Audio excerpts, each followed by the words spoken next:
Okay. All right, Ms. Brown, we're live now, so we can get started. Can't hear you, Ms. Brown. No. You live? Yeah, we are live, but I can't hear Ms. Brown.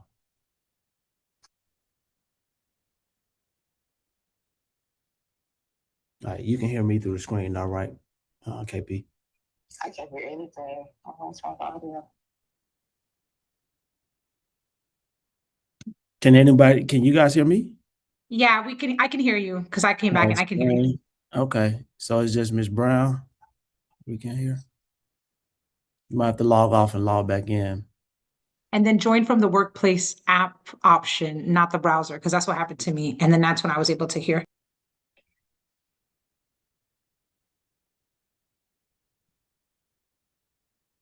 So I need to keep you on so I can just tell you when to change the slides, right?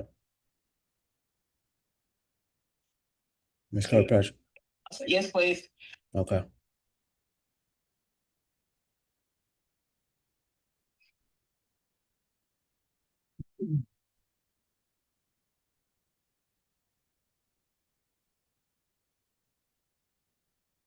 Chloe, how are you?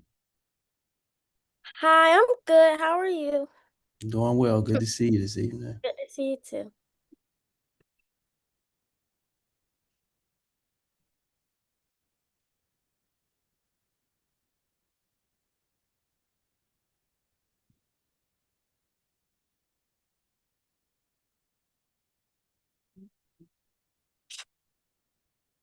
All right, let's see. She's back.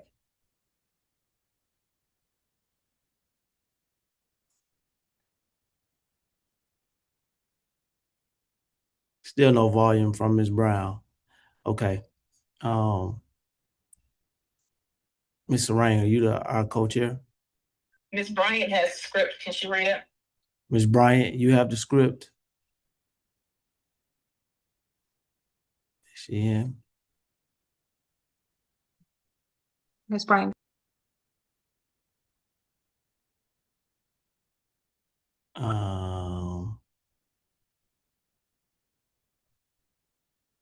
Ms. Bryant.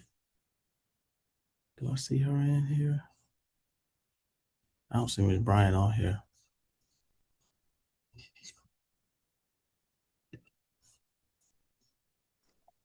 Hello, everyone. Can you hear me now? Yeah, there you go, Ms. Brown. Excellent. I just had to go ahead and move to my phone, so please excuse me about that. I don't know what's going on with my volume. All righty. So I hope everybody had a nice day today and a good evening. We're going to go ahead and welcome you to the Mays High School Go Team meeting, where we will follow the agenda as it has been emailed to you and publicly noted. I would like to remind everyone that this is a meeting of the Go Team. Only members of the team may participate in the discussion. Any members of the public present are here. And actually, this was the night that we had public speakers, but no one signed up to speak publicly. So we do not have that particular luxury tonight. So you'll just watch quietly and observe. For members of the Go Team, please identify yourself when you speak. I am pleased to call this meeting of Mays High School's Go Team to order at, time is it, you all? 5:21 p.m. Our first order of business is to call roll. The secretary will now take that roll, please.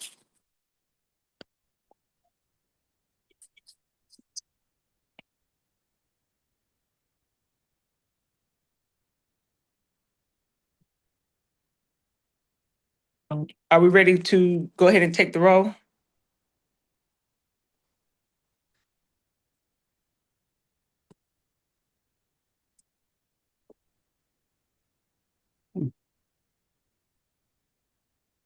Is it Ms. Bryant? Mhm. I don't see Ms. Bryant on the meeting. Okay, so I was gonna say, is she capable of speaking? Is she having issues? I see another iPhone on here, but no, I would just say, let's just move forward. Okay. So do you want me to take roll? I've done it before. Yes. I would appreciate that. Thank you. So Okay. please respond present when your name is called. Okay, so we're going to take roll now for the GOTY meeting. So Miss Siobhan Brown, Present. okay, and Chloe Sands, Present. okay, Dr. Garner, Present. Courtney Taylor, Present. Miss Rejoice, Present. okay, Frances Connor, I'm present. Andrew Dunn, Present. and Mr. Lee, Mr. Khalifa Lee. I'm present. Okay. And we have the Travis Norville, who's coming in like in the meeting. Here. Okay. Mr. Norvell's district Oh, official. district, okay. District official, Here okay. to hang out. Okay. And for me, Elizabeth Sarang. Well, I'm present, but I'm here, but just so we can have it on the record, so I can write this down. Okay. Excellent. So very good. So, so is there a quorum present? There is, Yes, there's a quorum present. yeah, there is a quorum present. Okay. So we do have what we need to go forward with our team meeting. So the first thing we're gonna do is go ahead and approve, we need to approve the agenda from last month. Our first order of business is to approve the agenda. This was provided to you and copies are here. Are there any changes to the agenda? May I have a motion to approve the agenda? Motion approved. Rejoice. Thank you. May I have a second? Elizabeth Sarang, I second the motion to approve. Thank you. All in favor, please say aye. Aye. Okay. Aye. All opposed, please say nay. Any abstentions? Please say abstain. Excellent. So we don't have a secretary. So Ms. Sarang, are you able to record our responses as we go through the meeting? Yes, that's what I'm doing. I'm pulling up the notes. Excellent. Just time let us for know sign-up. if we're moving too fast. Just let us know. Okay. Are you good right now? Yep. Okay. All righty. We will, so now that we have gone ahead and approved the agenda, we'll go ahead and move forward.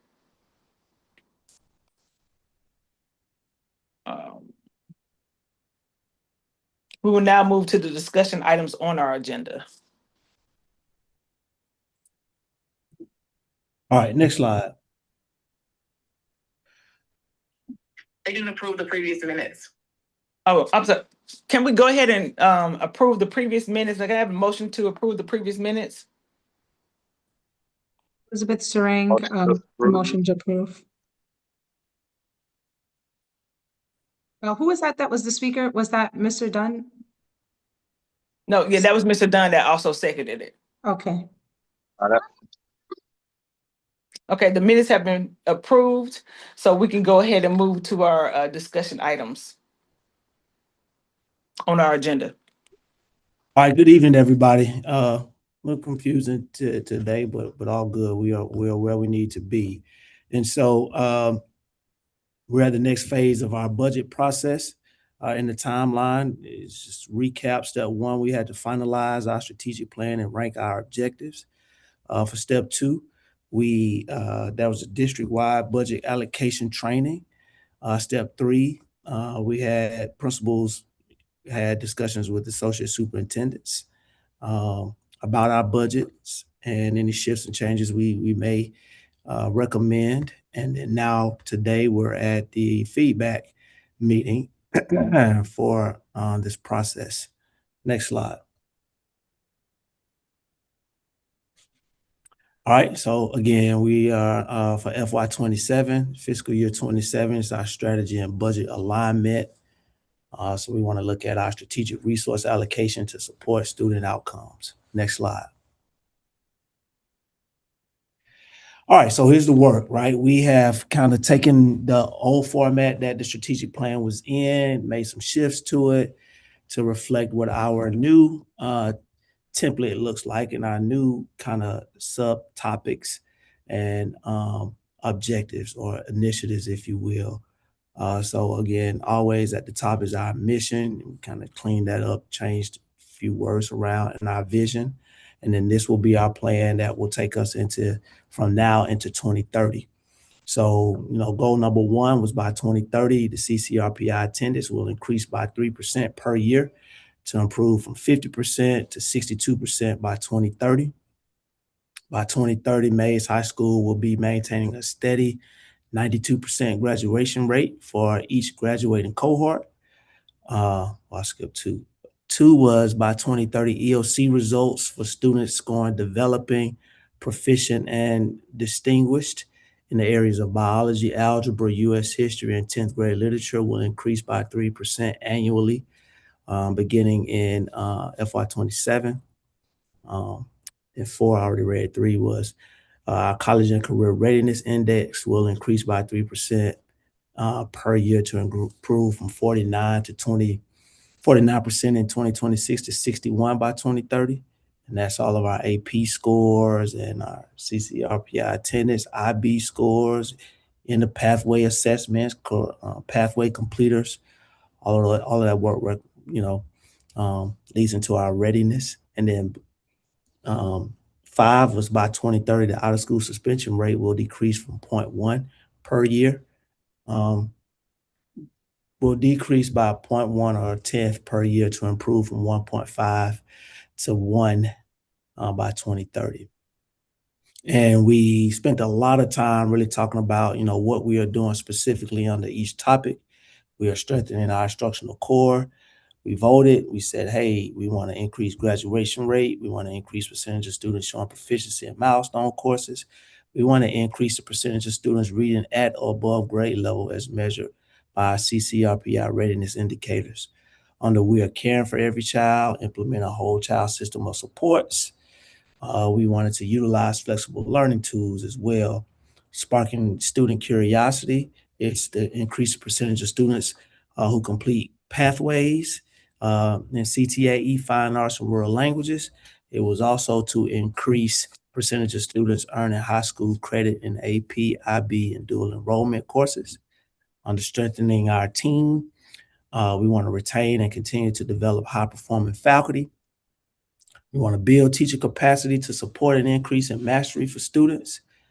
Under responsibility is shared, provide opportunities for families to engage with the school to build relationships and gather resources. And then the final one was efficient and effective. We want to build open, transparent systems and structures that create a sense of safety and trust for students while ensuring efficiency and accountability. All right, next slide. All right, so here are the results of our votes. These were the final results. And again, we spent a lot of time making sure that we, heard everyone's voice. And so here are the results. So our top thing, again, was increased percentage of students reading at or above grade level. I won't read through all of these again, but you see how we ranked them. Any questions or concerns about the work that we've already done? All right, we'll keep going. Next slide. All right, so tonight we're going to talk about strategic use of resources and category descriptions. So here is an example of what I've kind of gone in and done.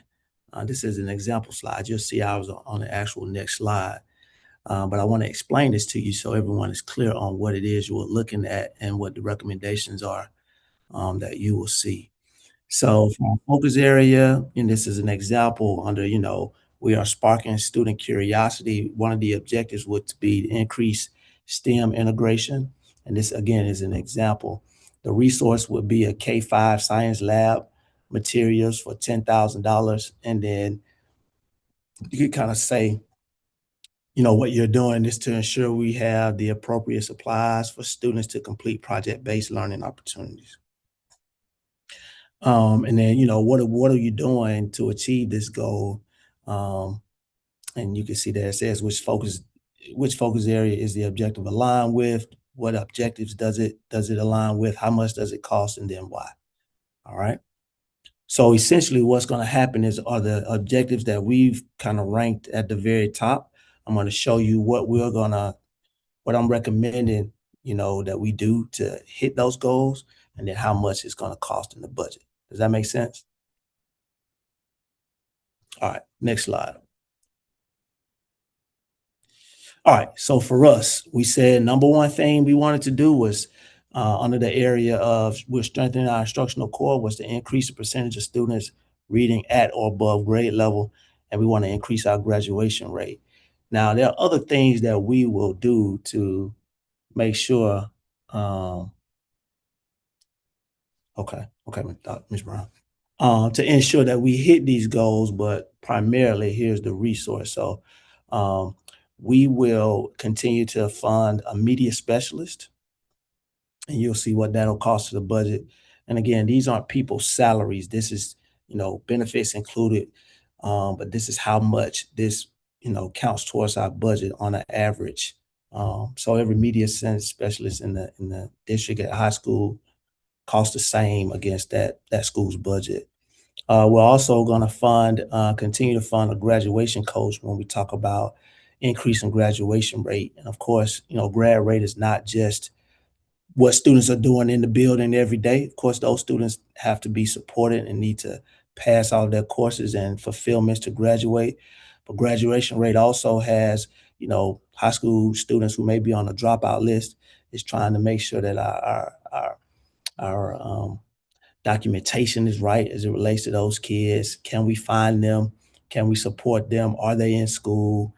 That is a lot of work. It is also tracking and monitoring our students who are in credit recovery, AVA courses, or even over at Phoenix. So that graduation coach plays a huge role in ensuring that our graduation rate maintains and even increases. Under the next focus area, we are caring for every child. And that is, we are implementing a whole child system of supports. So we spoke a lot about how if we can make sure that, we're taking care of the whole child, that will in turn remove barriers for students and ensure that they are at their very best in classes. And so we have, invested in behavior specialists for quite some time, and we will continue that investment with three. I'm recommending we continue that investment with 3 behavior specialists who we already have, and we've seen some great results from. And you can see what that will cost towards the budget. And then restorative practices coach as well, being in our student wellness center. That is where our students are receiving the additional mentorship. They are receiving supports through communities and schools, through food, through partnerships, a whole gamut of resources that we've spoken about for quite some time. But we all agree that supporting the whole child is something that we need to do and maintain. And so that is what that cost will be. We are sparking student curiosity. It is to increase percentage of students who complete pathways in CTAE, fine arts, and world languages. It is also to increase the percentage of students earning high school credit in AP, IB, and dual enrollment. We have one of, I think, 3 only full-time work-based learning teachers in our building, and that luckily is not funded, through the schools, through our CTAE department. So that doesn't, cost anything towards our budget. We also have our signature program coach who is over our IB program, all right? And so we've seen good gains in the amount of students who are scoring 3s, 4s, and 5s on their AP exams and also their IB exams. And we want to maintain that work. And so that signature IB coach is the person who kind of ensures and makes sure that those teachers and students have what they need to continue to thrive in those areas. Also posted on the side that we offer 11 IB courses and 13 AP courses. And so it's unique that our students, some schools only focus in AP and they may have 20, AP course options. And some schools may only have IB, but we are fortunate to be able to have both those programs. In addition to that, dual enrollment at a cost of nothing to us. We just provide a space. But we've partnered with Atlanta Metropolitan State College to provide college algebra and 1101 and 1102 English for our students who are having transportation issues and were not able to go to a school to take those courses. So we have adjunct professors here in the building, and that does not cost anything towards our budget. And then under our responsibility is shared. We wanted to provide opportunities for families to engage with the school. That is one of our strong areas, in my opinion. And so we will continue to fund our project manager, who ensures that we have a plethora of meetings and hostings for our families and community to come out and be a part of what we're doing in the school. Any questions about this?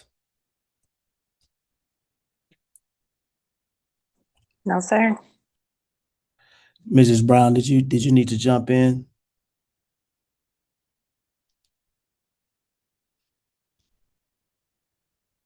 No? You're on mute again. So working with this little tiny phone versus the computer, boys, got me working. So I do believe I was supposed to set you up so you can, before you went into your details of your budget. So I'll do that for you. So the budget feedback presentation that Principal Gardner will walk us through is the proposed school's draft budget, which was shared with everyone before the meeting. After the presentation, we'll have a discussion about how the budget aligns with our school's strategic plan, which we've already gotten into, and the priorities and the steps that we already put in order of what we felt was important. As we review the budget, it's important to focus on how any adjustments from the district's baseline funding support our school's goal. This is an opportunity for us as a GO team to provide feedback and ensure that our school is making the most of its available resources. So after you finishing with your school draft and the draft budget and go through it, then we'll go ahead and have the vote on that. So I was just supposed to set you up and let everybody know what our goal was. Yes, ma'am. Thank you. All right. Next slide, Ms. Kirkpatrick. All right. So next we'll look at our proposed use of staffing and non-staffing allocation and school level flexibility. So again, I always want to set you up and make sure that we kind of have a clear understanding of what it is we'll be looking at in these slides. And so here's an example. Again, at the very top, you see something called baseline. That is what is recommended that we have in each area. So for instance, overall, all general fund positions, the school had 53, and staff was 51 for a difference of 1.9. And then you can see elementary teachers that's recommended 13, and then how many they staffed, and so on and so forth. So the baseline is the district's recommended staffing for positions where there is some school level flexibility with the staffing position. Staffed shows how the principal is proposing the staff to staff the position for FY27 school year. The difference is this shows the difference between the recommendation from the district and the principal's proposed FY27 staffing plan. And then comments, the principal must provide comments if there is a difference in what baseline is what is baseline and staffed. Principal and GO teams will discuss the rationale for the use of school level flexibility. Any questions about this before we get into ours specifically? All right, let's keep going. Next slide. All right, so for us, you can see that the baseline for all general fund positions was 130.35. We have staffed 145.6 for a 15.25% difference. And so under high school, you see teacher, math, science, social studies. And I want you to see it says 48 and staffed for 30. But then when you go down to electives and enrichments, you see baseline 1.5, we have 17 staff. So if you think about it like this, in the budget previously, all of these were like teacher, math, science, and electives and enrichments were kind of combined to give you a baseline. So, you know, when we look at the 30, do the 30 plus the 17 and the EIP teachers, but you can see this is, you know, what we have staffed, and these are the baselines. Because I know it could be alarming if you say 1.5 staff for electives, but you baseline, but you have 17 staffed. That's because we do have art, we do offer band, music, right? We do have world languages. We do have an athletic director. We do have physical education for our roughly 1,200 students. So I wanted to make sure that I pointed that out.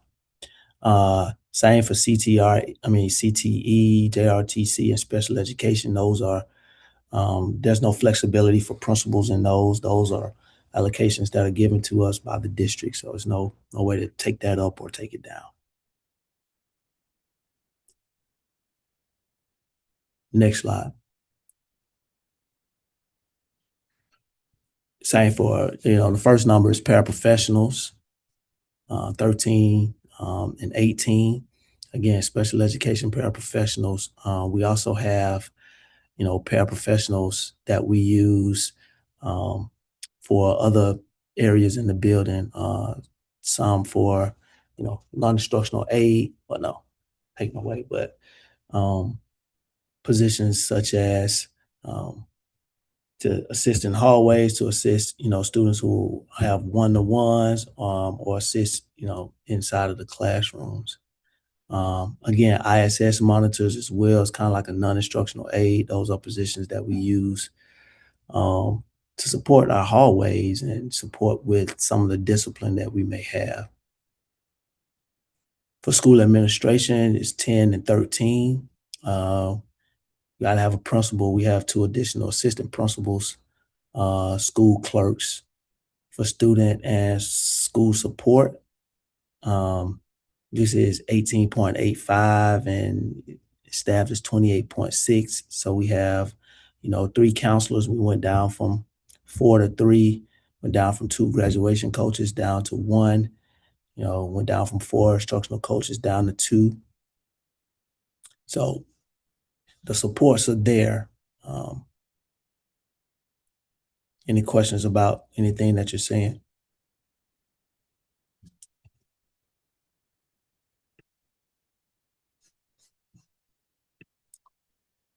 Okay, next slide. All right, the next tab that you'll see is for our non-staffing tab, and it shows how funds are allocated for non-staff items in the school. There's school level flexibility for most of these items, and the tab has columns for recommended, allocation, the difference, and then notes. All right. Next slide.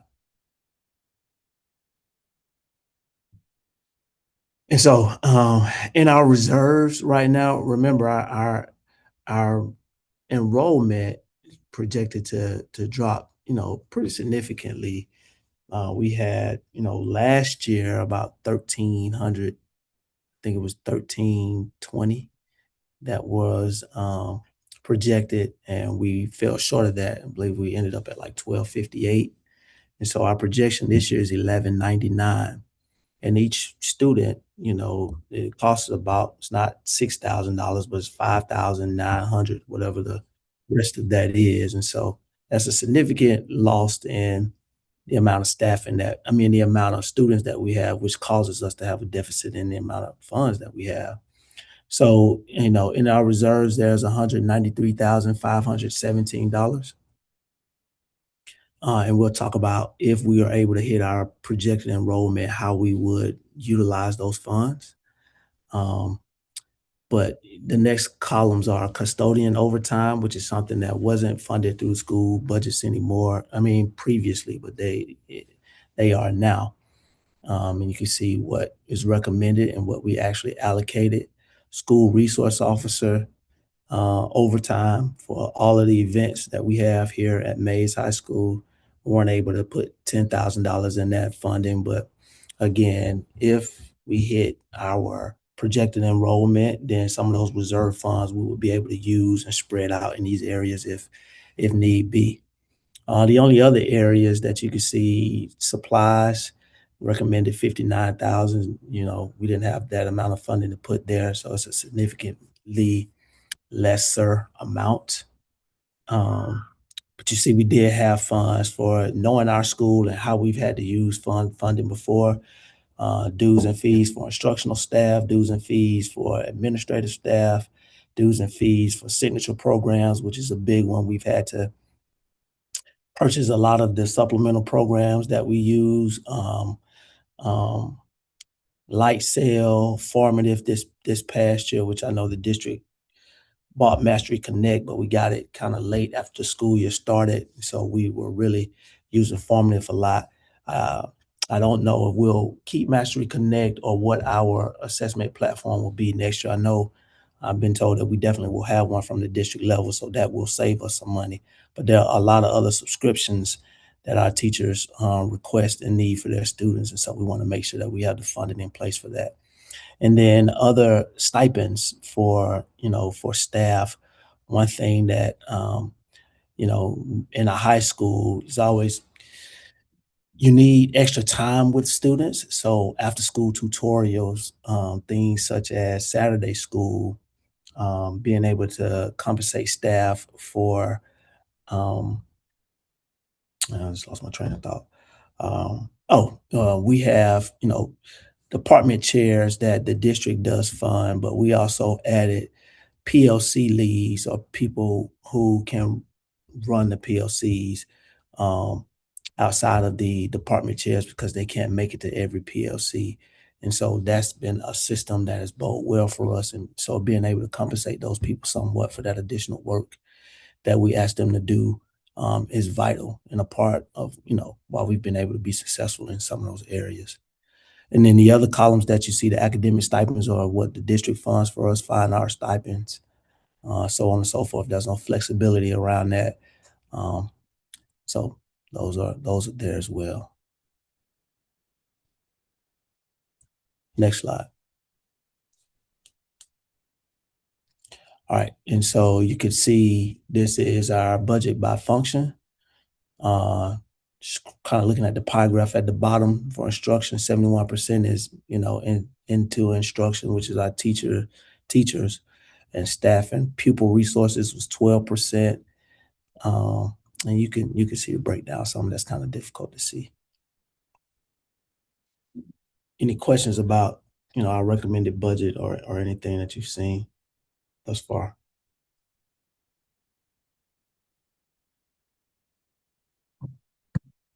Dr. Garner. Let's see. Yes. What are the? I got some feet. Leave that one. So I'm struggling here with this doggone small. If you went back, what were the $61,330? What were those other I'll go stipends? back one slide. Right. Oh, one slide back. Yeah, one slide back. You said 61,000. I'm struggling with this little screen. Y'all forgive me. $61,330 or something. Yeah. What Yeah. was that for? The those other stipends. What's that? What's that entail? Detail.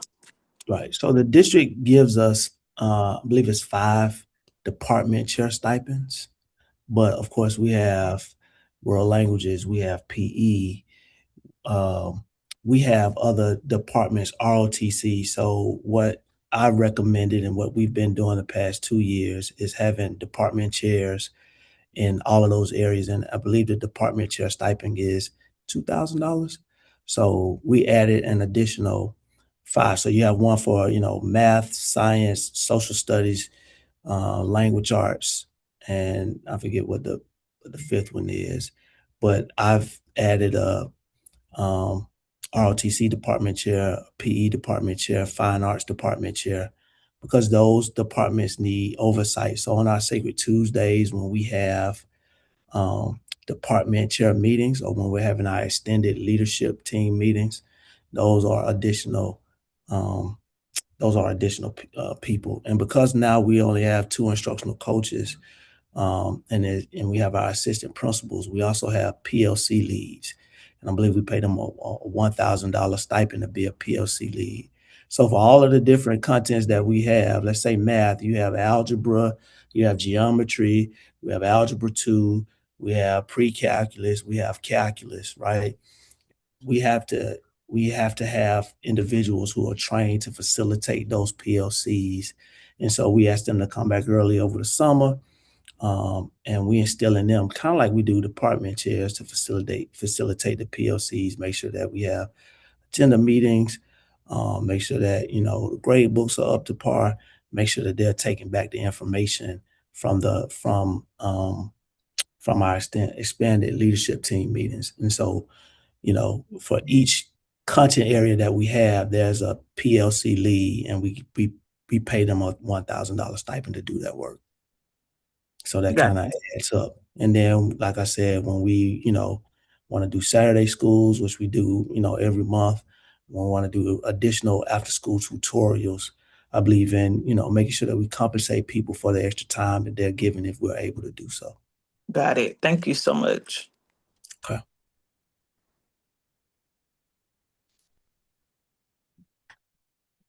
Good question. All right. Any other questions about anything?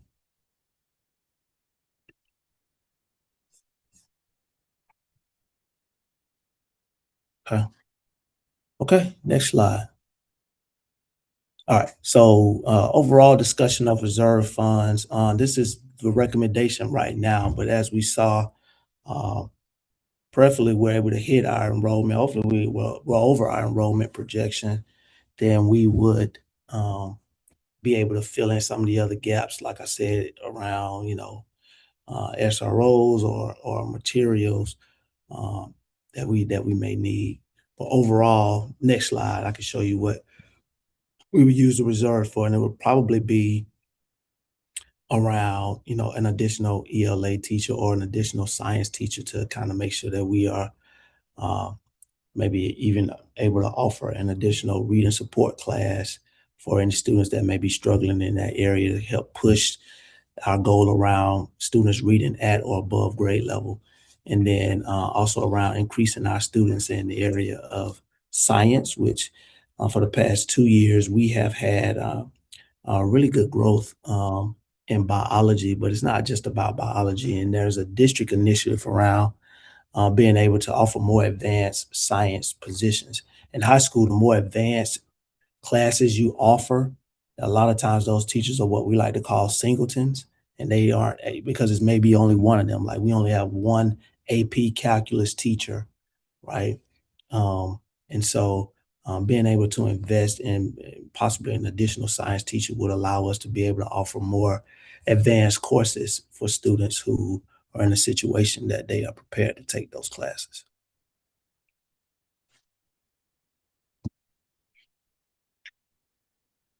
Next slide. All right, so questions for the Go team to discuss. Does our budget proposal support our school's strategic goals and lead to achieving our goals? That's a question that's open to the team. Do you guys feel like what I've presented to you tonight supports what our goals are? Support our goals in terms of the total child, because that's something that we voted on, and we did say that that was very important. So keeping a lot of those supports in place is really important.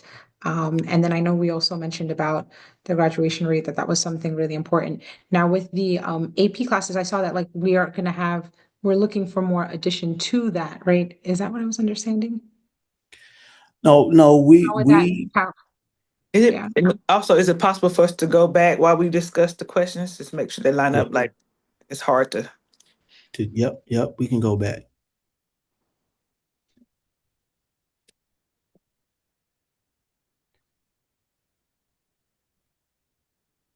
Which slide? Which slide which ones would you like to see, Ms. Brown? You're on mute. So it keeps muting me.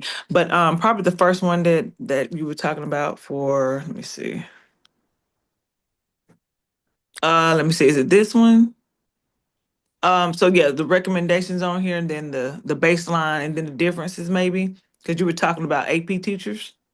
Well, no, I was just making sure that in terms of like some of the AP classes, like not losing that in terms of like having our students like still being able to maintain that like college and career readiness. And that's like a key component for like some of the schools that our kids want to go to allow them to still be competitive, like having those classes. So I was just looking about that in terms of the alignment to not lose any of that. I We guess that won't- was really my question. Yeah. We will probably lose one AP class, and that will be AP statistics, just Mhm. because we don't have, we're building a pipeline of students to be able to get to AP calculus, AB and BC if they Mhm. want to take those classes, because we know that students who are interested in Georgia Techs of the world and some of the other really difficult schools, they have to have the calculus class. And so right now we have one section of AP in statistics, and we just won't be able to afford to keep that. I think also with, some of our class sizes have been, beautiful. Some of our classes have on 15, 12 in some cases students in them. And so, we won't be able to afford to keep class sizes at that level, but Yeah, yeah. they'll still be um, they'll still be um, under 25 students, a lot more than that. Okay. Yeah. So I think the main concern would be which position, are we losing any teachers or losing any of those valuable positions we were talking about, so that we can maintain those goals and priorities that we're talking about. When we're looking at this, it's hard for me to understand and digest it, to see which area we'd be losing any educators in. Yeah. So right now we would need to go down one teacher Okay. in each content area. So let me be specific. One Okay. in math, one in science, one in social studies, and world languages. So all of the core areas we will go down by an educator. So math, science, social studies, and the ELA as well. ELA as well, Okay. world languages as well. I have a question in regards to losing a teacher every content area. Is there something else that we could do so we don't lose teachers? I mean, I think, like I said, the class sizes that we have at the moment are really small, and by us losing, $1.7 million, it's kind of hard to keep everything the way that we have it. And so right now we have 1,220 students, and we're going to drop down, projected to be 1,199. And so with that, with that loss, it's hard to say, hey, here's what our goals are, here's what we have, in a budget. So, it's got to be some changes. I think that going down, one teacher in every content area would suffice. And yeah, I'll leave it at that. But yeah, we do need to go down one teacher in every content area. So, and then the reserve you were speaking on is if we meet our or go above our projected numbers. No, if we hit For our next year. projected numbers, we Oh, will okay. get that The reserve. reserve funding. Okay. Right. And the Right. reserve funding, you were thinking about adding the ELA and the science teachers? Right. If we are able to get two teachers, every teacher, remember when we look back, every teacher costs, I forget exactly, it's $100 and maybe $30,000 or something. I want to say the wrong thing towards the Okay. budget. So for 190, you can't get two teachers. Okay, got you. That's why you said or. You may Okay. be able to do one or the other, or you may be able to do a half and half, Got it. 0.5.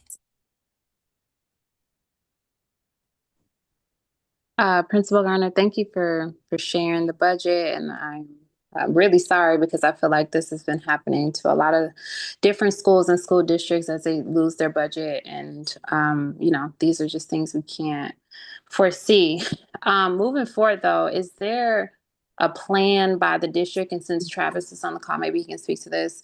For those jobs that are cut, can they be relocated to another school? Is there like a sort of a setup for those teachers that unfortunately are going to lose their jobs? And if not, how can some of the outside business community help support them?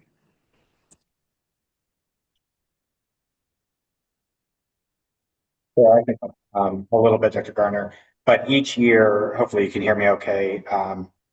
Each year we do open up positions. This is why we do it so early, so that we can open up positions for staff as you start seeing transition. We do see people retiring all the time, and so there will be openings and kind of priority for employees. And so I'll get with HR to give the specific answer. But yeah, that's one of the reasons we do all this so early, is so we can figure all of that out in March and April, well before the school starts. And I'll add this for us too. Our situation is kind of unique in that we have staff a couple of positions that for staff members who won't be able to return due to certification concerns or retirement. And so what'll happen is we won't refill those positions. Does that make sense? Yeah, that makes a lot of sense. So it won't necessarily be, people who, I just have to say, hey, they have to, your position is abolished. If you have certification issues and your time is out, so to speak, or retirement, then and I kind of know who those individuals are. Then those people weren't returning. We just won't have new positions to post. Right. Okay. There won't be a lot of people who are just like, hey, everything's great with me. I'm ready to keep moving forward. Right, Now I don't exactly. have a position. It's not our case. Okay. Thank you for that. Yeah.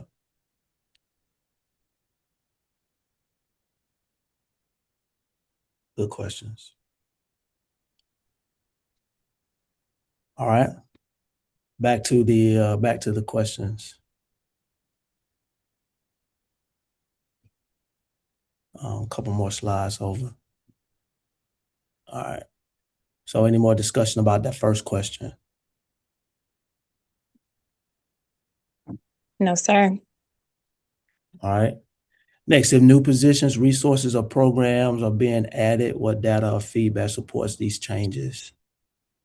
Well, again, we're not adding any new positions. We're really just trying to, maintain the positions and the momentum that we've gotten with the supports that we have in place. So around, like our behavior specialist and wellness center, and then also, the work that we've been doing in our AP, IB classes, our milestone classes. And listen, we're moving in the right direction, without a doubt. When you look at our CCRPI score, even back to 2018, it was 51 or 52. We're at 66 now, which is not where we want to be, but we are on track to do even better this year if we keep doing what we've been doing. So I want to make sure I add that. What trade-offs are being made in this budget? Are there any current positions or resources being adjusted or reduced? And how would that impact our students? And so again, our class sizes are, 12, 11, 5. We can afford to, go down one teacher in each content area. And again, and still be able to offer the courses that we need to offer. We'll do some adjusting and some combining of classes. And then if our enrollment ends up being more than what is projected, then we will earn additional dollars and earn additional positions. But that is the thing we need to do to make sure that we can balance our budget.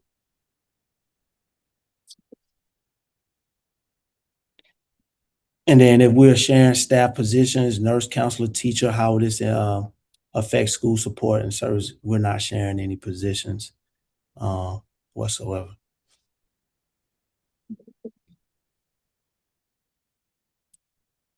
Any concerns or questions again? I wanted to ask a question about the funding for the either or STEM, science, or ELA. Like, how does that decision being made? And is this a position that can probably merge both? Just the importance of ELA, but also just the understanding that, you know, we need to put more tech and STEM into for our students to be employable in the next few years. So kind Right. of what's the decision making for if those funds become available for that extra position? Let me make sure I understand what you're asking, Rejoice. You said, what's the plan for STEM? Well, no, and let me make sure I'm getting this correct. There was a question about reserves, and if Right. those Okay. reserves were granted, then there will be a decision between another science teacher, ELA, or these sort of special circumstances outside of the core instructors. Yeah, so just really, in my thinking, is really all about what we've said as a team, our priorities are. So, the very first thing that we had was to increase students reading at or above grade level. So, any extra reserve funding that we have, we want to pour it into making sure that we're doing even more to achieve that goal. So outside of having a media specialist or offering a reading support class, if we were able to have those reserve funds, then we could add an additional support. So maybe, a writing class where students could just focus on writing, or like I said, an additional reading support class to help students or grab even more students. Right now, we're kind of focused on our bottom 25%, but maybe we're able to both focus on our bottom, 30% or even 35% with an additional teacher. So you think about an additional teacher, you're able to offer, 6 additional sections. And so that could impact a lot more students and making sure that we are hitting that goal. Okay, I see. Good question. And again, all of the decisions for our budget is based off what we said as a team we want to do, right? So it is, hey, reading, graduation rate, whole child. Our budget reflects what, as a team, we said that we want to do, and that the community wants to do. That's what this team represents. All right, next slide.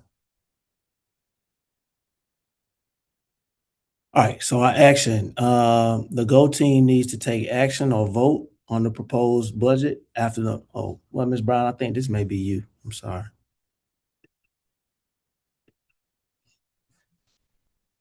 Okay, no worries. So let's see, where are we? Thank you, Principal Garner, for the overview. Let's start our discussion by examining how the proposed budget supports our strategic priorities. We want to ensure it aligns with our school's plan while making the best use of our flexibility. Keep our focus on strategic priorities will help ensure any adjustments are intentional and support our goals. To guide our conversation, let's consider the following. Does the budget proposal support our school's strategic objectives and lead to achieving our goals? If new positions, resources, or programs are being added, what data or feedback supports these changes? We already talked about there are none. We're just trying to maintain. What trade-offs being made in this budget? So that's, I guess, the biggest area. Are any current programs or resources being adjusted or reduced, and how would that impact our students? So we did talk about the math, science, social studies, ELA, and world language, losing one teacher in each subject area. So I guess the trade-off, so I guess we should discuss what the trade-off is, and if any current programs or resources are being adjusted or reduced, how it will impact our students. And we are not sharing staff positions, as already noted by Principal Garner. So I guess it's what trade-offs are being made in this budget. Are any current programs or resources being adjusted or reduced? And how it will impact our students. As a GO team, we have opportunity to provide input on this budget before it moves forward. If we believe adjustments are needed to better align with our strategic plan, we can propose and discuss them now. Once we conclude our discussion, we will take a vote on the draft budget. After this meeting, Principal Garner will take the approved draft to the Associate Superintendent and HR Staffing Conference. Following those meetings, we will meet again to review any final updates and vote on our school's final budget recommendation. So this is our time for us to go ahead and discuss and consider the proposed budget and if there are any suggested changes.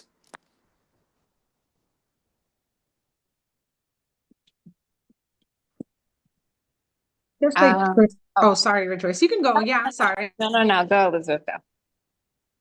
So, I mean, my only thing would be because I know that, we discuss in terms of like just graduation rate and everything that ties into pushing for graduation rate, making sure that our kids are like college and career ready, just in terms of what that would look like in terms of shifts, because um, not having students, I guess, like lose out on just sort of like the classes that they needed to be more competitive, or what that arrangement would look like in terms of coverage. And I know that we said that classroom sizes have gone smaller because enrollment, but now then taking away one, what would that look like in terms of the classroom size or support to the students? I don't know if I'm the only one, but it just more so like clarity in that sense, what that would look like, and if there's any way. And I know this is going off of what we voted on, in terms of like priority importance, but just understanding that those priorities would still be met even with this, I guess is my question. I don't know if it's clear, but I don't know, I'm just asking. Are you saying you just want clarity in making sure that with the proposed budget cuts for the losing one teacher per subject, that the students will still have the opportunity to have the classes that they need?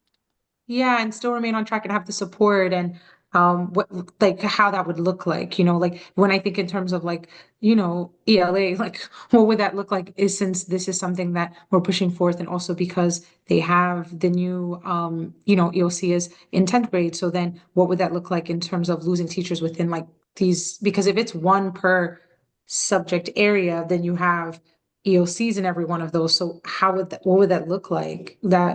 I mean, Yeah. making sure that support is still there, so then our kids still stay career and college ready and still competitive, and still, those like AP classes that we were talking about. Like you said, we do have our AP calculus, and still making sure that, hey, yeah, we're losing somebody, but can we secure like that teacher subject, you know what I mean? Like that kind of thing, so that the kids can still get that. If that is, I don't know. Like, I don't know how to exact, but do you get it? Like So, that so was. yeah. So again, we've lost about 200 kids over the past 2 years. And so when we're doing our master schedule, and I'm talking to our scheduler, it is around simple numbers. If we have 250 ninth grade students, right? And you do 250, and let's say we have 4 math teachers teaching algebra, right? And you do that math, and so you say, if you have 4 math teachers, that's 24 sections, right? So 24 sections, let me just give you an example. You have 24 sections and you divide that by, 250 kids.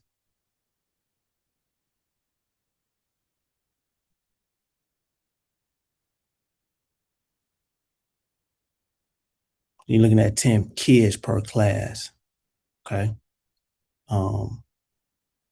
So if you go down one, then you have 250 kids and you divide that by 3 teachers.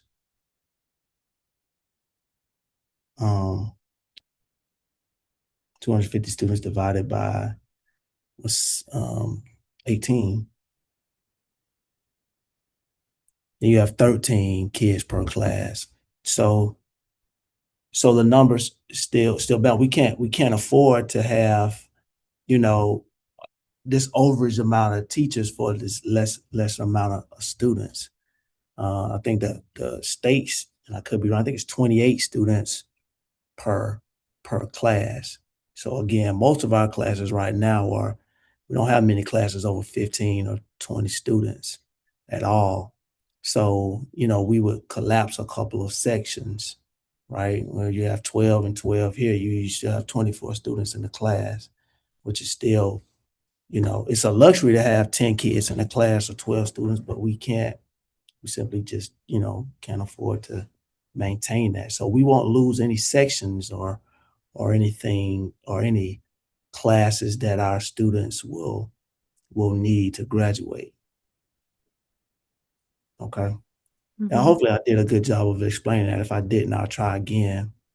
Yeah, it was the sections that I was worried about because when I was also, I was thinking in terms of the section and then thinking in terms of, well, if we're down, and I mean, I guess I harp on the math because of like that concept of like, well, there are certain classes that the students need, especially within that like college career ready component, you know what I mean? So that's why I was asking like, well, if we're losing in that, then where would that leave that section for, like that AP calculus class or something like that? That was, you know. Yeah, But yeah. we won't touch any of those courses, right? So you think about we're losing one teacher per area. We'll get to decide what area we can afford to lose, that what content area we're able to make that adjustment from, and then kind of go from there. I I have a think question. Have we spoken to the middle schools that feed into our school to kind of get a idea of how many students will be coming? Oh yeah, absolutely. Yes, those students roll over each year, and they've already rolled over. That's how we have our projections that we have right now. So in the beginning, we kind of looked at, when we were looking at the budget, it gave us the amount of students, and I don't want to freelance. We could probably pull it up, but yeah, we normally have, you know, 350 some odd ninth graders coming in. We're projected around 250. So again, our enrollment numbers have decreased drastically, and so these numbers aren't just things that I'm kind of creating. You know, the district tells me, hey, here's your projected enrollment, and that's how, you know, the budget is funded each year. So it's based off of the data. This is Mr. Dunn. Is this, and I'm not sure if this question was answered or addressed, is the city of Atlanta communicating with Atlanta Public Schools to kind of maybe come together with some form of plan of action to, I guess, stabilize or increase the number of students that are enrolled in middle and high school? Any projection, any discussions has been that has been occurring in that capacity? I'm not sure to be 1,000% with you, Mr. Dunn. What I do know is that for a lot of, you know, not just Mays, but a lot of our schools on, you know, on maybe the south and west side of the town, you know, enrollments are low, and it may be due to, you know, people, moving out of the city. It may be due to people not bringing their kids to, you know, to the schools. It may be due to charter. I think there are a few variations that play a role in that. I think what our job is to make sure that we're providing the most quality education that we can possibly provide, and getting the word out around what we're doing, so that when people are in that eighth grade year and they have to make the decision on whether or not to go public or go, charter or go public, that they bring their kids to Mays. So I don't want to speak about. I know, maybe I don't know if Travis is still on, or you know, at the district level, but I know that there are things that are just happening that's causing us to, you know, have a decrease in enrollment. And I think it is. Somebody put university. It's happening, you know, everywhere. Travis, is there anything you wanted to add to that? No, but I can send around stuff that came out of the facilities process. There's Yeah. also an aging population that's not being backfilled with families of young children in development of 1-bedroom units when the school system needs 2, 3, 4-bedroom units, a series of things, but I can look it up specific to Mays to share. And then Travis, I know maybe district wise around 35,000 kids now when it used to be maybe 50 or 55. Is that right? Yeah, back in the day, we had 100,000. We now have 50,000, 40 traditional and 10,000 charter. So 40,000 kids. So it's not just in our neighborhood and in our community. It's it's district wide. It's tough time for sure.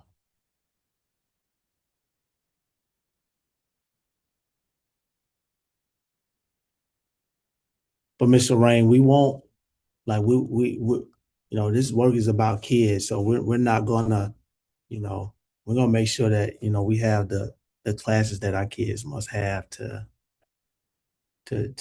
maintain what they're doing. We may have a few more kids in the classroom, but it won't be out of the ordinary for sure. We'll definitely be within our district and state guidelines.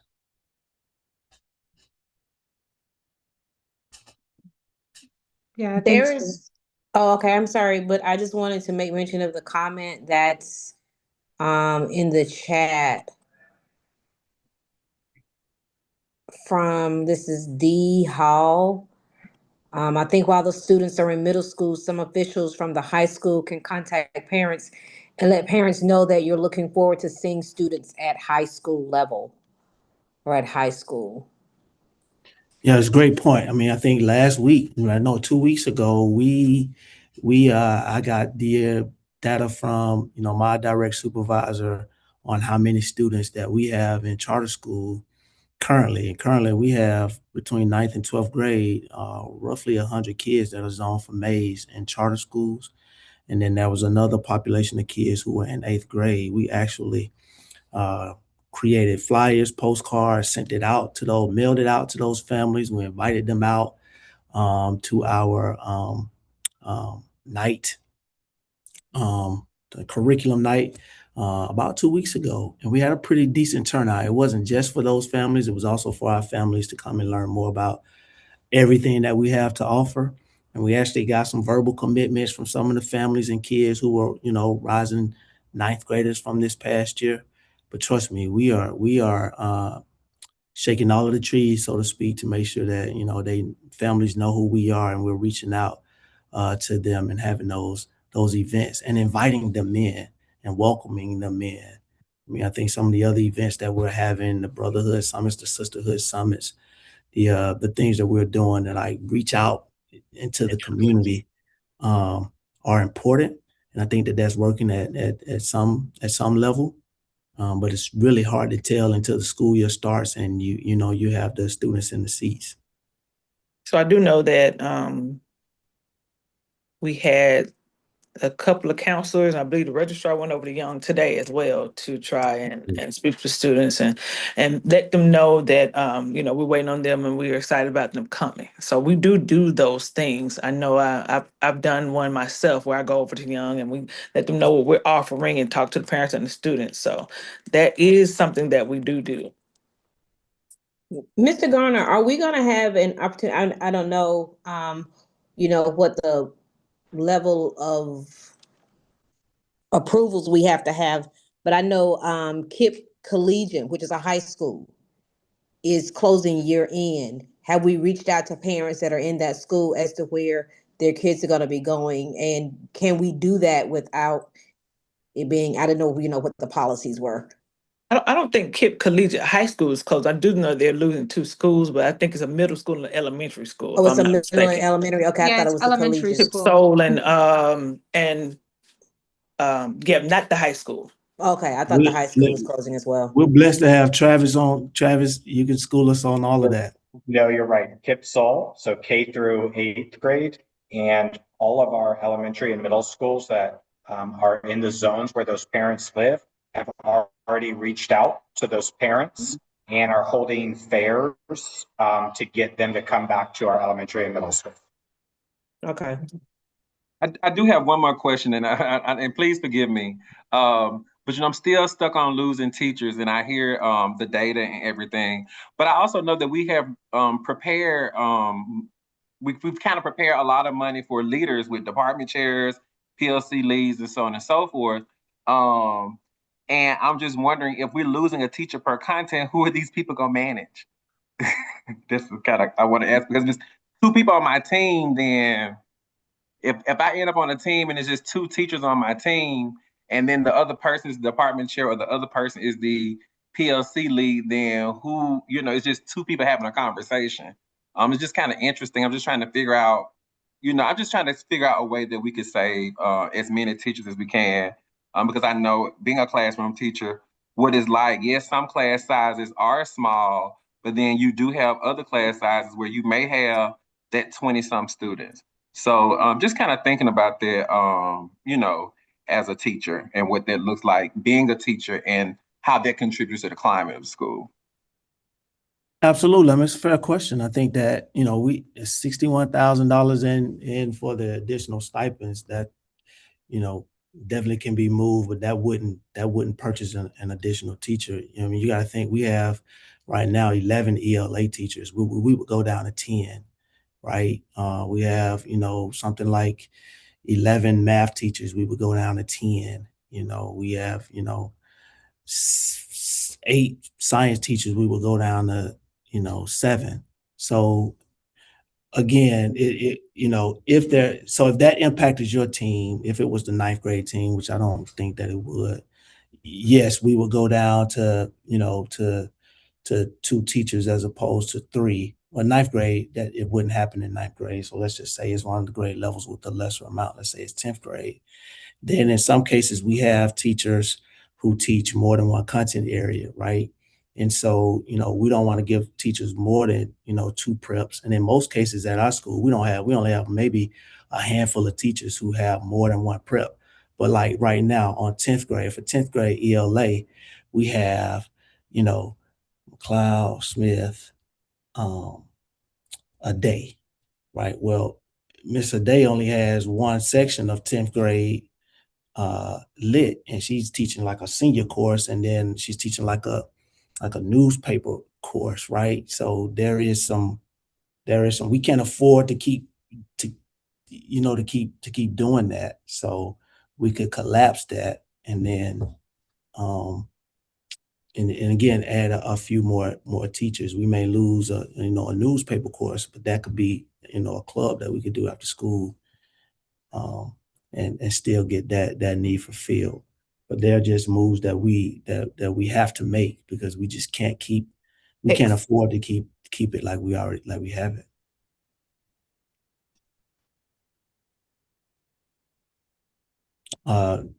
Ms. Hall, yes. So a question.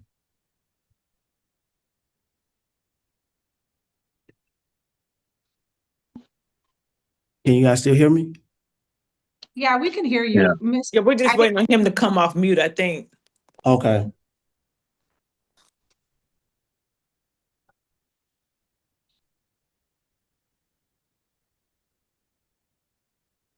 Oh, it says something about the microphone.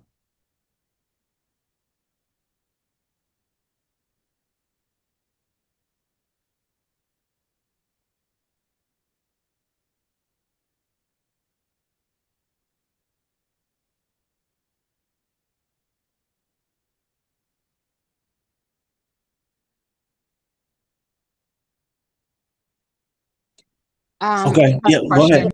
Any questions? Yes. Well, he can put in the chat then. If he can't come through or whatever, maybe he can drop it into the chat if his microphone's off or not working.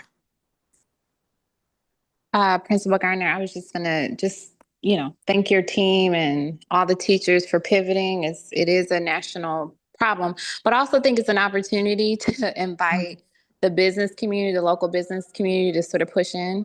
From what we're seeing on a workforce development level, if I'm thinking about a high schooler graduating and then wanting to apply for a job, they're going to have to be marketable. They're going to have to know specific tech skills. And these are things I think a lot of business owners, tech startups can push in to provide some training to make sure that they have that extra edge. So I know that Khalifa has mentioned this before, of us sort of putting some feet to some of these big lofty ideas we've had on the community side. So I'm happy to start some initiatives to make sure that, the students are getting what they need to be employable. And that's what I mainly care about, is that they can get a job, and a good paying job, after they leave Mays.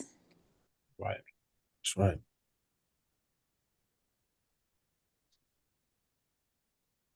So I guess, I see D Hall and Lee have their hands up. But if you can't unmute, you can drop it in the chat. We could read it out loud for you.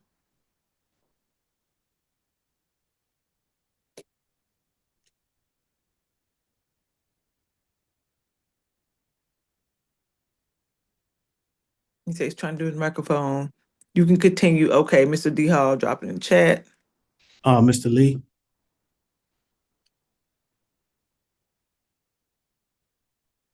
I was typing away. There you go. I'll still Okay. type it I'll still type just to have it in there for context. But Okay. I know it's something that we had mentioned to. Oh, there was my comment. Something I mentioned to our dear superintendent, with a full room of other alumni associations from around APS, in terms of losing our schools and losing our schools in terms of budgets, was the primary purpose of the conversation and the suggestion about the push for it. But also was to add in the fact that if we're losing children, and the children that we're losing is causing a dip in the revenue in the budgets, then it means that we should be a little bit more creative with the geniuses that we have graduated from these schools to create the holes to be plugged into these budgets. So my suggestion then was to create those opportunities for the funds to come to the schools. And so in order for me to properly ask, I would like to ask, what can we not do?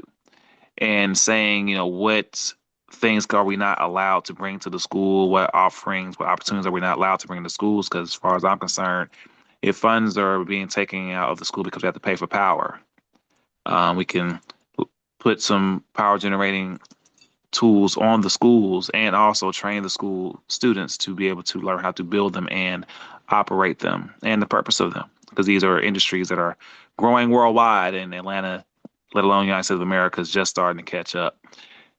As well, many of our schools, including a lot of the elementary schools now, who are very, very community led and driven in terms of the alumni who graduated from them. We can certainly take our money back from Walmart, Walgreens, and start selling our own paraphernalia. That alone will drive up our monies being taken back into the schools when we're losing the numbers of our students.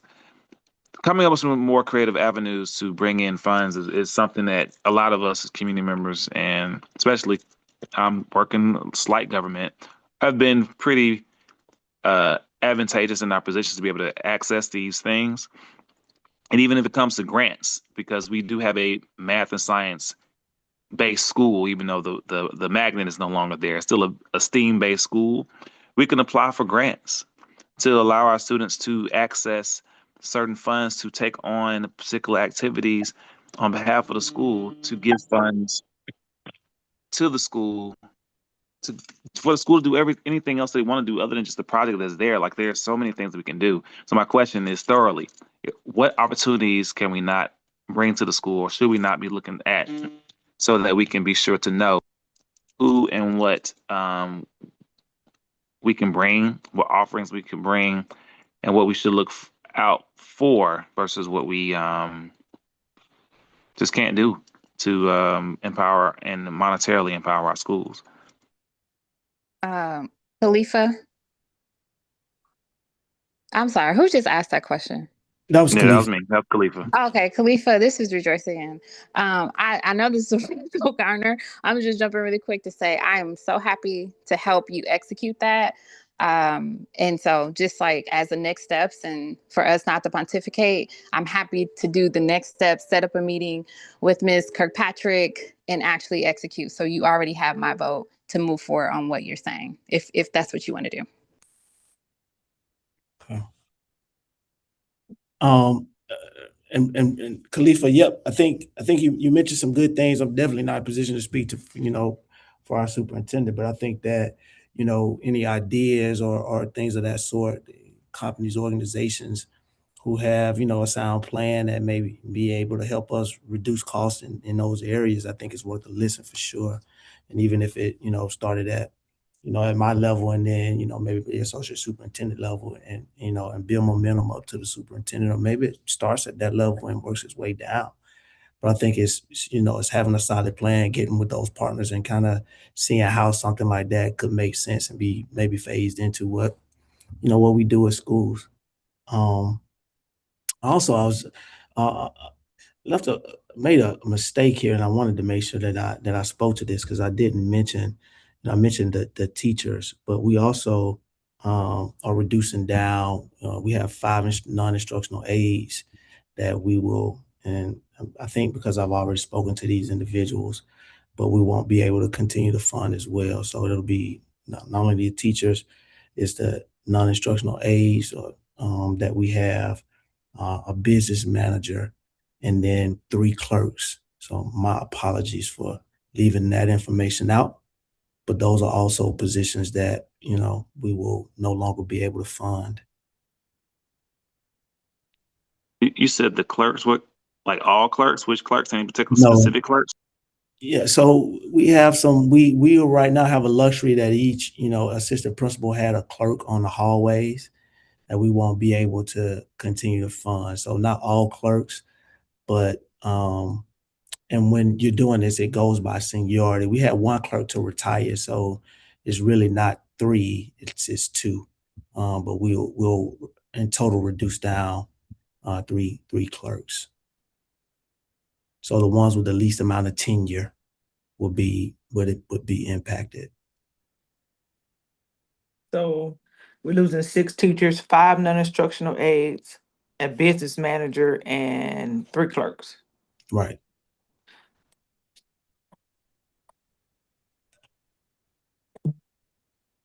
Okay.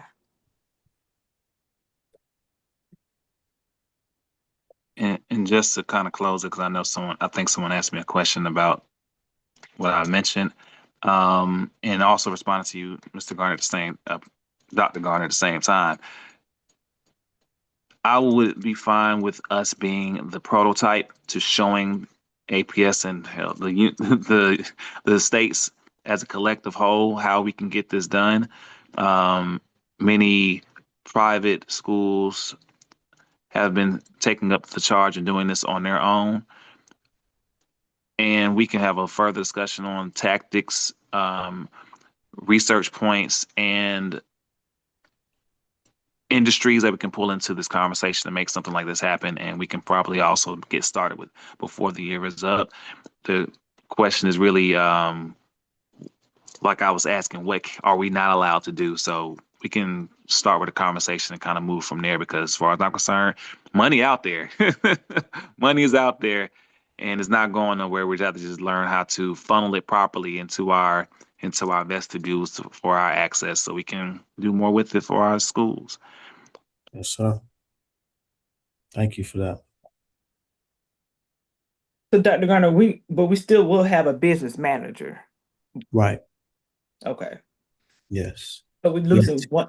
So we're just losing 1 business manager, and the non-instructional aides, the 6 teachers, and the 2 clerks because 1 retired. That's right.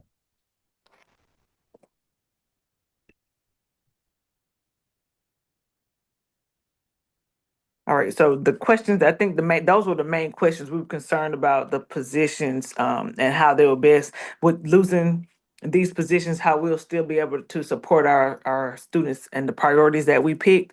So I guess that was the question that they had. The only question that we had left to address, I think that's what we're trying to address now, is with the changes that are made, what trade-offs are being made in the budget? Are any current programs or resources being adjusted or reduced, and how would that impact our students? So I think we've covered how that would impact the students and what the plan going forward would be for that. Are we? You asking me? I'm What are just you asking asking? everybody else, because we're supposed to be discussing it and making sure we're good. So about the proposed budget, because next up we'll take a vote on the proposed budget. So I see that we're getting up in time, and I don't want to 6:42, so I don't want to, Yeah. kind of, run out of time. So if we had any other issues that we needed to address. No, well, I mean, that was what we were discussing now. I mean, so for me, the questions that I had specifically, it was addressed about what would that look like? But yeah. And then also, well, I guess my last thing would be, would we know if whether or not, because I know that you mentioned about the clerk, like one retiring and all that other stuff, but in terms of for instructional staff, like, would you know, hey, who's coming back, who's not, or like that sort of logistics, so that then we know what that would look like in terms of letting people go. And I know that we don't do the people management piece, but I was just asking because obviously I'm a teacher before all else, Yeah, definitely can't discuss the people impacted. No, that wasn't my question. It was just more that at least if, because I know, like, for instance, I mean, I guess Travis is on here too, like the district, like, will send out surveys like, hey, do you intend on coming back or not? So that this way we know, so that we're not like preemptively like, okay, well, this class wasn't full, or like, this is an elective section. So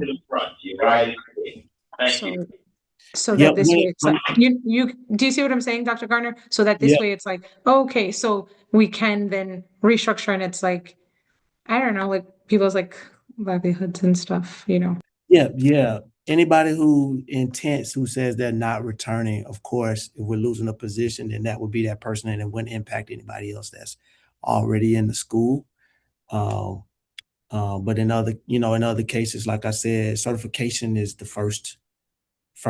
So if your certification isn't, where it needs to be, then, the individuals will be the first people who could be possibly impacted. After that, if everything is fine with that, then it is seniority. That way it takes out, and Chloe, that I think this kind of answers your question. It's certification and then seniority. So if seniority plays a role, then it is who's the last person hired. And that way it keeps it, it's not a personal decision from me or from the district. It keeps it, for lack of better terms, equitable. All right, my questions are in. Do you have an accurate count? Not an accurate, I'm sorry. Do you have an estimate of how many teachers in the building are working towards certification?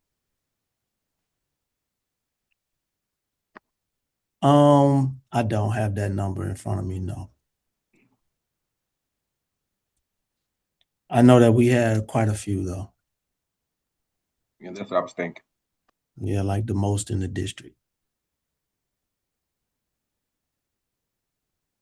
So ultimately, it really is kind of like, yes, budget, and we're discussing all that, but it really is something that is kind of like above you because it is on the district level, basically. What part of it? The part, yeah. No, I was just more so saying, I know what we discussed together here in terms of like our goals and what we want for the school and for the students, but it was just more about that other aspect of like that people management because of the way you explained it. So I get it, that it has to go with the certification, which is a district thing more so, yeah. Right. Gotcha. Right.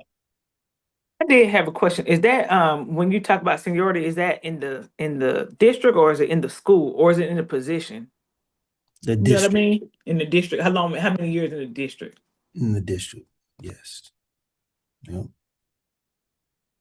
So I think that's the thing that everybody's kind of just upset. And I know when you're doing budgets and you have to make cuts and tough decisions, that's the thing that bothers everyone the most, having, because we have relationships and we know these people and we want everybody to stay employed. So I think that's the main thing. Want to know if there are any other areas or anything else we can do to supplement or make sure that we have to cut these teachers from their salaries, you know what I mean, from their livelihoods. Basically, I think that's the main thing that I'm hearing being repeated over and over again. Are there any other places? But you have 5 non-instructional aides, and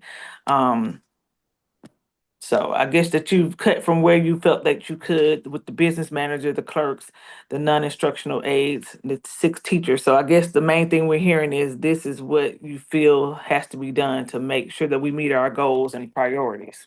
And maintain what we've been doing. Unfortunately, we can't afford to keep, doing it how we have it right now. But I think that really analyzing it, it'll be more work on all of us. But I think that we're building a climate and a culture that we're able to maintain what we've been doing and even get better. And there are cuts made to it, but you got to think about the amount of kids that we have as well. And so, yeah, we just can't afford to keep, And so, again, I'm sorry I left off those other positions because I don't know which exact teachers yet. The other individuals I've already spoken to, but we just won't be able to maintain what we currently have. So unfortunately, we have to make a couple adjustments. Well, Dr. Garner, I just want to say, I'm sure those have been some very hard decisions that you've had to make in light of relationships that you have inside the classroom and yet outside the classroom. But in light of the student count, in light of it making sense for the budget, I mean, I understand the process and understand what you have to do from a business perspective, because at the end of the day, the school is still a business and it has to be run like a business, unfortunately. But I think all of the questions, I think I got them all written down and I got your responses, and they've all been, like Ms. Brown said, around the staffing. And unfortunately, what do we do besides try to get the enrollment count up? Because that is affecting everything at this point. If the enrollment counts up, we're not in this situation. So all of the things that we can do to get our kids back, or that's what we have to do. We opened up even more school choice. We have a lot of kids who don't live in our zone that attend our school. I opened up even more seats, like 100 seats per grade level, except seniors, for that as well, for anybody who is in APS and who may want to come to Mays. There's room for them to come here as well. And we want to get the word out. I think we have to be bold in getting the word out about the positive things that we're doing at our school, and the impact that is having, because we are doing some really good things, and and we are, we're partners with a lot of great people and a lot of great organizations that people may not know about, right? You're going to get some experiences here at Mays that you won't get somewhere else. And so it's really selling that, and it's word of mouth as well. It's all of us on these meetings telling people, hey, send your kid to Mays. It's a good place to be. And so, the work is yet to still be done in that area. But right now, this is our situation, and we got to buckle up and push through.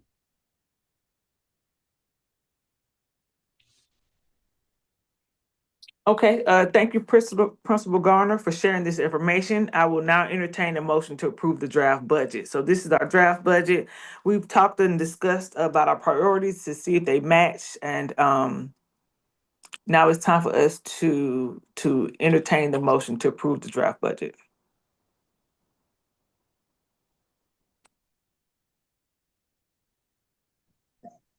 I motion to open the floor to approve the budget based on the information provided by Dr. Garner. A second? Second, this is Courtney Taylor. Thank you. Okay, All in favor, please say aye or raise your hand. All opposed, please, oh, I'm sorry. All opposed, all in favor, please say aye or raise your hand. Aye. Aye. Aye. Aye. All opposed, say nay or raise your hand. And any abstentions, raise your hand if you abstain. Okay, Mr. Ron, were you able to capture everything? Yeah, I actually emailed the minute notes over to Miss Pamela Bryant, so she's actually taken over. Okay, thank you so much. Yeah. I think do we have the principal's report tonight? I don't know if that's one of the slides. I'm always ready to do a report Okay. though, if need be. This says we will now move on to information items. Oh, well, first of all, let me please say that the draft budget is approved. Okay. And then we'll move on to the information items. I don't know if we have principal's report tonight. No, I would just say that, the same way I think Ms. Bryant says it's a tough decision for me. It's a tough decision for each of you as well, because I bring a recommendation and we all discuss it and have to come up to a vote. So I know it's not easy, and trust me, I've had a lot of, not a lot of rest in this whole process. But understand that it's about our kids and what we decide upon as a team that we want to focus on, and then making sure that, our resources align to that. So we take this very seriously in what we say we want to do. I don't have a lot of information items. I know that we have a couple things that are coming up. We just had College and Career Week last week, which was a huge success. Huge success. I thought it was really organized, really well planned. We had a group of students to go down to Capitol. We had 100 students to go down and say yes to the dress and receive new dresses and suits for the prom. We're partnering with Morehouse to take over 100 male students to be a part of their it's an informational session that they'll have coming up next week. We have Mayor Franklin and Councilmember Boone coming out Friday to do an open house with kids and talk more about the college tour that they're planning to do. Google has awarded the schools $75,000 for trips abroad for the next 2 years. So we'll have a group of students and staff who will be going to Mexico and Mexico City, I believe spring break, if I'm not mistaken. That's what it is. Yep, it is. And they'll be participating in that program. Yeah. Right. And then we'll be able to fund another group going the following year. So that is truly a blessing as well. We had our state instructional walk. We are an ATSI school on the state list for special education. So we had our last walk yesterday. Our teachers did an amazing job. Our results from that came back really strong. So now we got to do is execute on the actual test. Saturday school this past week, we had about 70 students to attend. It is all Georgia Milestones based. So shout out to Ms. Jones and Mr. Boudreaux and Mr. Bowles, Dr. Bailey, Ms. McLeod. I know I'm missing some people. I hate calling names and then I forget. But all the Miss people Boston, yeah. Ms. Boston, big part of that. Were you there, Ms. Rain? Oh, this is for the Thursday program that I'm there, but not on Saturday. Thursday. And then we do got the bus too now. So after school, we do actually have accessibility for the kids. So those that stay it's Monday, Tuesday, and Thursday when they stay after school. So there is transportation back home too. And that's for the peer-to-peer tutoring and also the program that we have at the school too. So yeah. We have our, what is it? Love celebration this Friday, Mrs. Brown. Oh, yes, Love in Action. So we do Yeah. have our PBIS celebration for attendance and for cutting off our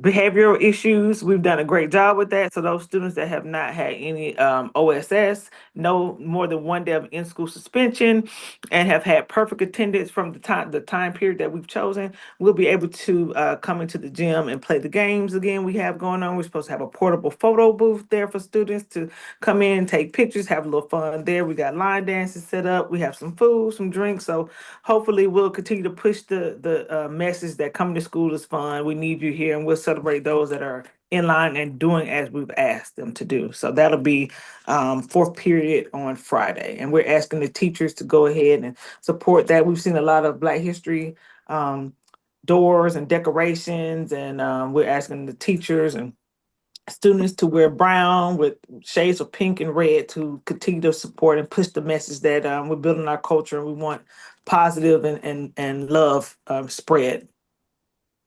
How many students this time? So this time we are using different metrics. So I'll have to get back to you on that when I have them all nailed down. But the metrics that we used first semester were a little bit more giving, so to speak, than the ones that we're using now. So we're just looking strictly at you have missed nothing. That means no periods, no more than 2 periods, anything. So it's gotten a little bit more strict, which is how it's supposed to go. So I'm expecting numbers to drop because it's a little bit more severe, a little strict in doing so. But it resets every month. So every month students have an opportunity to have another opportunity to reset their attendance, make it perfect for what's like 20 days or 20 so days, and then start over. Same with behavior. Students also get a reset with behavior. If you got suspended in January, then that won't affect your opportunity to attend the March celebrations and going forward. So they always have a chance to reset. Gotcha. But once I have the new numbers and everything, I will definitely share with you. Thank you. All right, that's all I have. Okay, and then we do have an announcement from the Go Team office. Declarations for Go Team elections are open until February 28th. We will need both parent, guardian, and non-supervisory instructional staff candidates. If you're interested and or know of anyone else who would be a good fit for our team, please direct them to the apssstrongschools.com to declare their candidacy. If you have questions, contact the Go Team office. Does anyone have any additional announcements? I'm gonna have one. I'm sorry. I'm sorry. You guys have some freshmen and sophomores attending the Black History Bowl on Friday. That Miss Leonard is taking a couple of kids over, so kudos. You know I'm always gonna shout out all the I stuff love that my that. kids I love right. Keep participate going. in. So please go check on them. There's also a debate tournament at the end of February. End of February, got to get the shirts. Yes, they got to get the shirts. Yep. Mm-hmm. February 28th. Text me in the morning, Mom. If you don't remind me. I sure will. I'll text you the February and March dates. Thank you. Mm-hmm. Oh, and TSA is preparing to go on their to the conference in Athens. Okay. TSA, we got HOSA, they're going down. Yeah, it's a lot. It's a lot of great things. I'm telling you, it's a lot, but it's all good. Mr. Rain, did you have some announcement? Yeah, so that parents can encourage their children to sign up for the Brotherhood and Sisterhood Summit. We have that coming up. So we just, and the girls there should make sure to sign up by like the deadline February 24th. And it's really great. So excellent. Okay. We've reached the end of our agenda. Is there any additional business at this time? If not, may I have a motion? Oh, go ahead. We're still taking announcements. We have our NPUH general body meeting next week, Tuesday, 7 p.m. We are also meeting on Zoom and in the physical. We'll be right across the street from Mays High and the Cascades Townhouse Condominiums area in the clubhouse. We have been offered the meeting over there in that space, so come out and join us. Also, you'll see in the chat, I've dropped a couple of flyers. One of them being a lot of our residents live in this area, in this NPU in this area, so we'll be cleaning up the area. A lot of our students need their community service hours, so come on out to help us clean up the Boulder Park, Wilson Mill, Fairburn Lane, Wisteria, Baker Hills, Crystal Cove, all the way up to back to MLK, Baker's Ferry, Fairburn Road. We are cleaning up our community, cleaning up our Wilson Mill Park, where a lot of students go to play ball and do their sports over there too. And I think you all know Mr. Coach Glapion. He's a coach over there at the baseball field. So he's a part of the project too. So we'll be helping clean up the baseball field as well with him. And some of the students and some of you all as parents, you all might be interested in becoming a sustainability ambassador. The sustainability work is partially what I was mentioning with how we can bring some funds to the school. And they're doing a training program, which you can get trained and have a stipend with the city of Atlanta to become an ambassador of sustainability. And our NPU is one of the biggest sustainability as elders and youth type of community. So we would love to have you all be a representative for our area. A lot more things in the newsletter for NPUH. If you'd like to join that, just reach out, npuhwestatlanta@gmail.com. Sounds great, man. My aunt still lives on Wisteria Lane. She's probably been there 50 years. Yeah. I'm reading. Hey, man, make sure she come on out. She can. Yeah. All right, very good. May I have a motion to adjourn the meeting? Elizabeth Sarang, I motion to adjourn the meeting. A second. Second. All in favor, please raise your hand. All opposed, please raise your hand. Aye. Any opposed? Okay, and any abstentions? Please raise your hand. Excellent. So at this time, we will go ahead and adjourn this particular meeting of the Go Team Mays High School Go Team at 7:03 p.m. All right. Thank you, everybody. Have a good night. Good night, everybody.